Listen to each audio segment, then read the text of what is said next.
राजस्थान के मुख्यमंत्री अशोक गहलोत के बेटे वैभव गहलोत को ईडी ने 30 अक्टूबर को पूछताछ के लिए बुलाया और बीते कल आपको बताएं कि गोविंद सिंह डोटासरा के 5 ठिकानों पर छापेमारी हुई थी।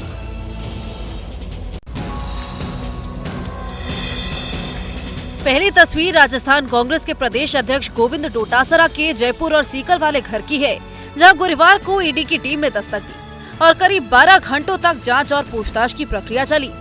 गोविंद सिंह डोटासरा के घर ईडी का छापा पड़ा तो वहीं इस कार्रवाई के खिलाफ सड़कों पर कांग्रेस कार्यकर्ताओं की नाराजगी देखने को मिली। जयपुर में एनएसयूआई ने ईडी दफ्तर के बाहर जमकर प्रदर्शन किया। गोविंद डोटासरा पर ईडी की कार्रवाई का मामला पेपर लीक से जुड़ा है। पिछले महीने भी ईडी ने पेपर लीक को लेकर कलाम कोचिंग सेंटर के संचालकों पर रेड की थी। तब डोटासरा ने ईडी पर बेवजह अपनी नजदीकियों को परेशान करने का आरोप लगाया था। बताया जाता है कि डोटासरा के बेटे इसी कोचिंग सेंटर के संचालक मंडल में शामिल हैं। दूसरी तरफ ईडी ने समन भेजकर सीएम अशोक गहलोत के बेटे वैभव गहलोत को पूछताछ के लिए दिल्ली तलब किया है। ईडी की कार्रवाई के बीच गुरुवार को राजस्थान में प्रेस कॉन्फ्रेंस की चर्चा भी खूब देखने को मिली। लालू की पार्टी के एक और नेता ने हिंदू देवी देवताओं को लेकर अपमानजनक बयान दिया कि आरजेडी विधायक है फतेह बहादुर, जिन्होंने मां दुर्गा को काल्पनिक बता दिया है। दिखाते रिपोर्ट। आरजेडी विधायक फतेह बहादुर के अपने एक बयान में करोड़ों लोगों की आराध्या मां दुर्गा देवी को काल्पनिक बता दिया। काल्पनिक, एक काल्पनिक कहानी है। दुर्गा उस कहानी का एक पात्र है। नेताजी के कुतर्क करने की शक्ति देखिए। एक तरफ दुर्गा देवी को काल्पनिक बता रहे हैं तो दूसरी तरफ महिषासुर को अपना नेता, राजा और नायक बता रहे हैं। महिषासुर यादव समाज का एक राजा था, शक्तिशाली राजा था। वैसे राजाओं को इन लोगों ने, ये मनुवादियों ने नायक से खलनायक बनाने का काम किया है। इतना ही नहीं, अपने समर्थकों को अपनी बात पर झूमता हुआ देखकर नेताजी ने वाल्मीकि रामायण का जिक्र कर डाला, जिसके आधार पर बुद्ध का जन्म राम से पहले बता देते हैं। वाल्मीकि रामायण में भी अयोध्या कांड स्वर्ग 109 चौपाई नंबर 34 को पढ़िए, उसमें क्या लिखा हुआ है। अगर पहले राम होते तो वाल्मीकि रामायण में बुद्ध का जिक्र नहीं होता। हालांकि हमने फतेह बहादुर के बताए रेफरेंस की जांच की तो वहां पर किसी प्रकार के भगवान बुद्ध का जिक्र ही नहीं था। मध्य प्रदेश में जैसे जैसे चुनाव की तारीख नजदीक आ रही है, वैसे वैसे चुनाव के अलग अलग रंग भी देखने को मिल रहे हैं। देखिए इस रिपोर्ट।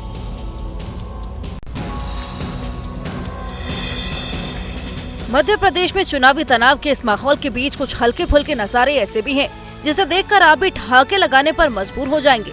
एक ऐसा नजारा एमपी की बुरहानपुर की गलियों में देखने को मिला, जहां एक प्रत्याशी ने गधे की सवारी कर डाली। किसी पार्टी से टिकट न मिलने के बाद बुरहानपुर में विधानसभा चुनाव के दंगल में ठाकुर प्रियांक सिंह निर्दलीय ही कूद पड़े हैं। चुनाव लड़ने के लिए जरूरी रस्मों से एक रस्म नामांकन की होती है। इसी रस्म को पूरा करने नेताकारों के काफिले शोर शराबे और धूमधाम से जाते हैं, लेकिन ठाकुर प्रियांक सिंह इस रस्म को पूरा करने के लिए गधे पर सवार हो गए और रैली निकालते हुए नामांकन के लिए पहुंच गए। जब ठाकुर प्रियांक सिंह से उनके इस कारनामे के बारे में पूछा गया तो उन्होंने इसे राजनीतिक पार्टियों के खिलाफ एक विरोध बताया है। कि जो 2-3 परिवार है बुरहानपुर में, लगातार उन्होंने क्षेत्र की जनता को गधा बनाने का काम किया है। केवल वोट ले रहे हैं, विकास इनके घर पे हो रहा है। अब वजह जो भी हो, लेकिन गधे पर सवार होकर प्रियांक सिंह जिस जिस जगह से गुजरे वहाँ लोग उन्हें देखते ही रह गए। लोग उनके इस अंदाज पर जमकर बातचीत कर रहे हैं। पाकिस्तान अपनी नापाक हरकतों से बाज नहीं आ रहा है। जम्मू कश्मीर के अरनिया सेक्टर में पाकिस्तान ने एक बार फिर से सीज फायर का उल्लंघन किया कि फायरिंग में बीएसएफ का एक जवान घायल हुआ। दिखाते रिपोर्ट। जम्मू कश्मीर के अरनिया सेक्टर में अचानक ताबड़तोड़ फायरिंग से इलाके में अफरा तफरी मचने के बाद लोगों को सुरक्षित स्थान पर ले जाया गया। बीती रात करीब 8 बजे पाकिस्तानी रेंजर्स ने सीमा पर सीज फायर के नियमों को तोड़ दिया और अचानक बॉर्डर से सटे अरनिया सेक्टर की पोस्टों पर फायरिंग शुरू कर दी। फायरिंग की तस्वीरें सामने आने के बाद एक बार फिर से पाकिस्तान पूरी तरह एक्सपोज हो चुका है। फायरिंग की घटना से अरनिया के लोगों में दहशत है। हमले के डर से देर तक स्थानीय पेट्रोल पंप पर लोगों का जमावड़ा लगा रहा।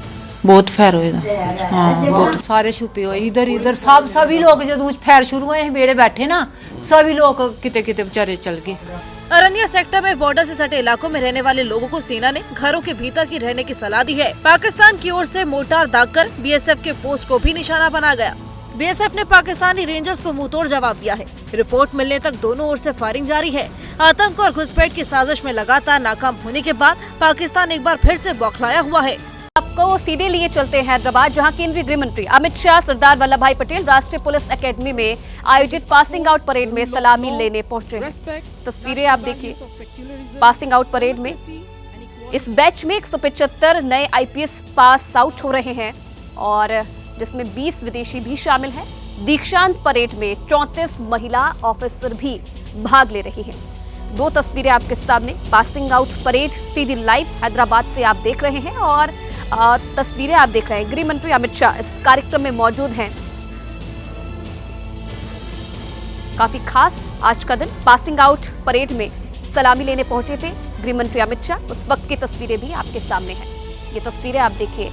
175 नए आईपीएस आज पास आउट होंगे, जिसमें कई विदेशी भी शामिल हैं। 34 महिला अधिकारी भी इसमें शामिल हैं।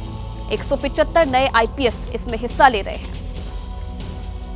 तो ये दो तस्वीरें हैं आपके सामने, पासिंग आउट सेरेमनी और देश को आज 155 नए आईपीएस मिलेंगे।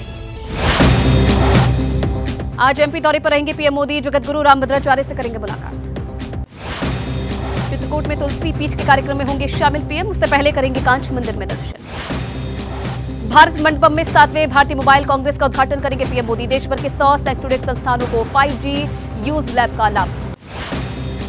आज चेन्नई दौरे पर रहेंगी राष्ट्रपति द्रौपदी मुर्मू, भारतीय समुद्री विश्वविद्यालय के दीक्षांत समारोह में शामिल होंगी। आज तेलंगाना दौरे पर रहेंगे गृह मंत्री Amit Shah, passing out parade की सलामी भी उन्होंने ली। मिजोरम दौरे पर बीजेपी अध्यक्ष जेपी नड्डा आज आइजोल में जारी करेंगे संकल्प पत्र। पश्चिम बंगाल के मंत्री ज्योतिप्रिय मलिक को ईडी ने किया गिरफ्तार, राशन घोटाले में अलग अलग ठिकानों पर हुई छापेमारी। पैसे लेकर सवाल पूछने के मामले में सांसद महुआ मोइत्रा दिल्ली तलब, 31 अक्टूबर को होगी पूछताछ। राजस्थान में मुख्यमंत्री गहलोत आज 5 और गारंटियों का ऐलान करेंगे। प्रदेश अध्यक्ष गोविंद सिंह डोटासरा भी मौजूद रहेंगे। राजस्थान बीजेपी की कोर कमेटी की बैठक आज, बचे हुए उम्मीदवारों के नामों पर होगी चर्चा। बीजेपी की शिकायत पर चुनाव आयोग ने प्रियंका गांधी को नोटिस किया जारी, जवाब देने के लिए चुनाव आयोग ने प्रियंका गांधी को सोमवार शाम 5 बजे तक का समय दिया। जम्मू कश्मीर के अरनिया सेक्टर में पाक ने तोड़ा सीज फायर, एक जवान घायल, बीएसएफ ने दिया मुंह तोड़ जवाब।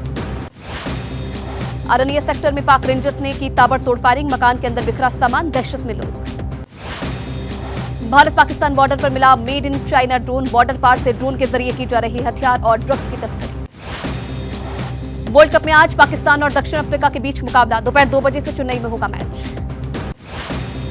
वर्ल्ड कप में इंग्लैंड की करारी हार, श्रीलंका ने 8 विकेट से हराया। और चलिए इसी बीच एक बड़ी खबर आपको बता दें, जंग के बीच बड़ा दावा हमास की तरफ से किया गया है। क्या दावा है आपको जानकारी दे रहे हैं। गाजा में 29,000 बिल्डिंग बर्बाद हुई है। इजरायली हमले में कई इमारतें जमींदोज की गई हैं। ये हमास का दावा है। जंग के बीच हमास ने ये बड़ा दावा किया है। लगातार देखिए हमले जारी हैं और इस बीच हमास ने ये दावा किया है कि इजराइल में उसने कई हमले किए हैं और इन हमलों में कई जो इमारतें हैं वो जमींदोज हो गई है, मलबे में तब्दील हो गई है और इसकी संख्या गाजा की तरफ से 29,000 बताई गई है। इजरायली हमले में हजारों इमारतें। और इसी बीच एक और बड़ी खबर, इसी जंग से जुड़ी हुई 21वां दिन है आज जंग को और लगातार देखिए हमले बढ़ते जा रहे हैं।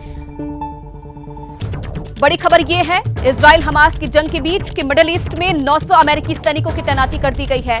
हवाई सुरक्षा को मजबूत करने की तैनाती की गई है, पेंटागन की तरफ से ये कहा गया है। तो मिडिल ईस्ट में 900 अमेरिकी सैनिकों की तैनाती की गई है। हवाई सुरक्षा को और मजबूत करने के लिए इनकी तैनाती की गई है, पेंटागन की तरफ से ये कहा गया है। तो लगातार देखिए एक तरफ जो जंग है वो बढ़ती जा रही है, दूसरी तरफ अमेरिका की तरफ से भी लगातार इजराइल को समर्थन मिल रहा है। मिडिल ईस्ट में 900 अमेरिकी सैनिकों को तैनात किया गया है, ये पेंटागन की तरफ से कहा गया है। और जंग से जुड़ी हुई और तमाम बड़ी खबरों के लिए चलते हैं सीधे आपको पूजा के पास। धन्यवाद आयुषी। देखिए हमास के कब्जे में अभी 200 से ज्यादा इजरायल नागरिक और सैनिक हैं। इजरायल लगातार कह रहा है कि बंधकों को छोड़ा जाए और इसी के बाद सीज फायर पर विचार होगा। अभी का अपडेट यह है कि इस बीच ईरान ने बंधकों को लेकर एक बड़ा बयान दिया है। ईरान ने कहा कि हमास बंधकों को छोड़ने के लिए तैयार है, लेकिन फिलिस्तीनी बंधकों की गारंटी दुनिया के देश लें। इजराइल में 6000 फिलिस्तीनी बंधक हैं। यूएन के विशेष सत्र में ईरानी विदेश मंत्री ने इस बात का जिक्र किया। तो देखिए, इजराइल में हैं 6000 फिलिस्तीनी बंधक और इसी को लेकर यह कहा ईरान ने कि हमास बंधकों को छोड़ने के लिए तैयार है, लेकिन गारंटी ली जाए फिलिस्तीनी बंधकों की। Hamas is ready to release civilian prisoners. On the other hand, the world should support the release of 6,000 Palestinians held in Israeli prisons.